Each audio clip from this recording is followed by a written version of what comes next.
The entire sanctuary went dead silent the moment my mother's voice cut through the soft music. She did not sound angry, just utterly stunned as she stared down at the program in her hands. My father gripped the wooden pew so hard his knuckles turned white, while my brother froze mid-laugh near the entryway.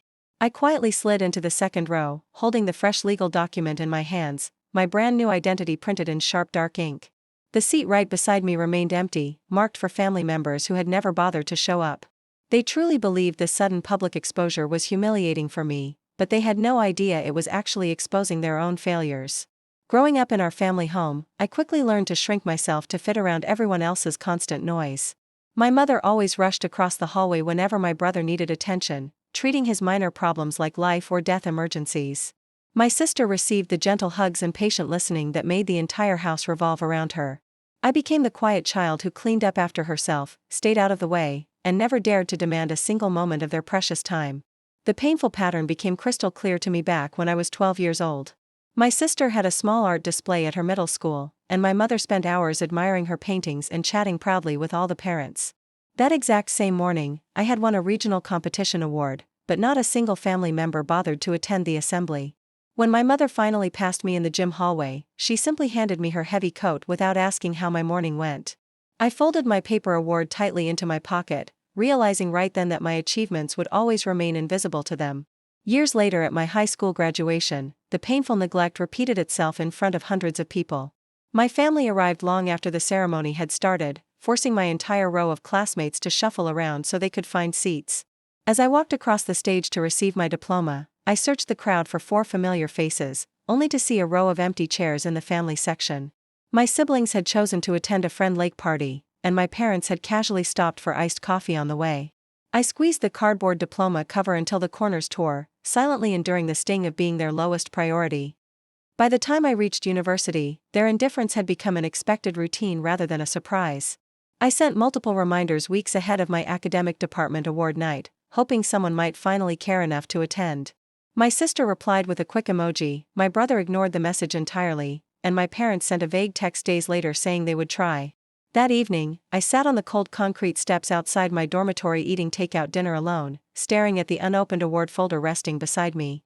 Whenever I tried to express my hurt, my mother would dismissively tell me to stop being dramatic.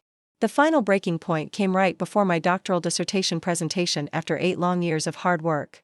I mailed formal university invitations to the house months in advance, texted weekly reminders, and posted the exact date in our group chat. Instead of planning to come, my brother scheduled a massive backyard barbecue event for the exact same afternoon, telling me everyone could easily attend his party afterward. When I called my mother in tears, she laughed off my concerns and claimed they would work out the timing. The day of my defense, she called from his loud party to say they were too busy setting up to drive over. Standing alone in the grand hallway after successfully defending my research, I felt something inside me break completely free. I did not cry, nor did I flood their phones with angry messages, because silence had finally become my strength. That night in my dimly lit apartment, I opened my laptop and created a brand new folder to organize the total erasure of my old identity. I downloaded legal name change forms, gathered financial records, and mapped out every single steps required to remove my family access to my life. I was not seeking revenge, but simply building the structure they had denied me for years. The very next morning, I dressed in a formal outfit, drank my coffee in peace, and drove straight to the provincial courthouse. Sitting near the large window in the clerk office, I carefully filled out every blank line with steady hands, replacing my old surname with my grandmother's maiden name. Line after line, signature after signature, my new identity as Clara Vance settled into the legal record as if it had always belonged there. When the clerk stamped the top page with a sharp sound, I walked out into the crisp morning sunlight feeling truly light for the first time in my life. Over the next few weeks, I systematically disconnected every digital and physical link to my past existence. I registered a brand new email address, transferred my research files to an encrypted cloud drive, and archived all old messages. The physical transition followed shortly after, as I packed my entire apartment into neat cardboard boxes and hired movers to transport everything to a new city. Standing in the middle of my empty living room, listening to my old phone buzz with unanswered calls, I felt no regret. I simply locked the door, dropped the key in the drop box, and began the long drive north. Settling into my new home in Seattle felt natural, as the calm gray skies matched the peaceful silence I had built for myself. My new employer welcomed me warmly, and for the first time, people listened to my ideas without comparing me to anyone else. In the evenings, I completed the remaining administrative steps by updating my driver license, medical records, and voter registration. Every tiny task completed felt like placing another solid brick in the protective boundary I was building. I was no longer waiting for my family to value me, because I had finally chosen to value myself above their neglect. The first sign of their panic came through an automated security notification from my new office human resources department. My old family members had tried to access my workplace records, only for the company security system to lock them out completely as unauthorized strangers. Soon after, my old landlord left a voicemail stating my family was desperately searching for my forward address, which the management refused to share. When I powered on my old phone out of curiosity, dozens of frantic voicemails spilled out, demanding explanations and accusing me of being cruel. I quietly powered the device off and placed it deep inside a desk drawer.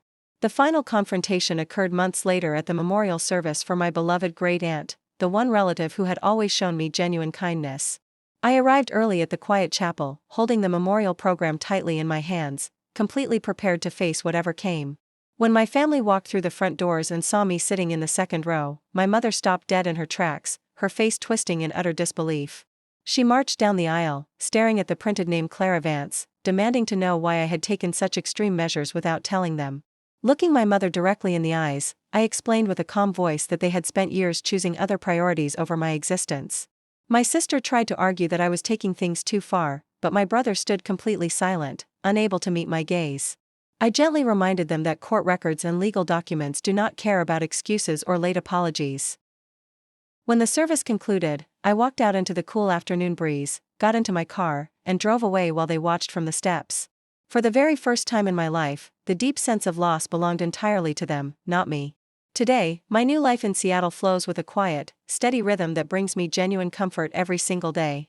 I work alongside colleagues who respect my expertise, and I have built meaningful friendships with people who remember the small details of my life. The empty chair from my past no longer represents an open wound, but rather a reminder of the strength it took to walk away. Boundaries are not meant to punish the people who hurt us, but to protect the peace we worked so hard to create.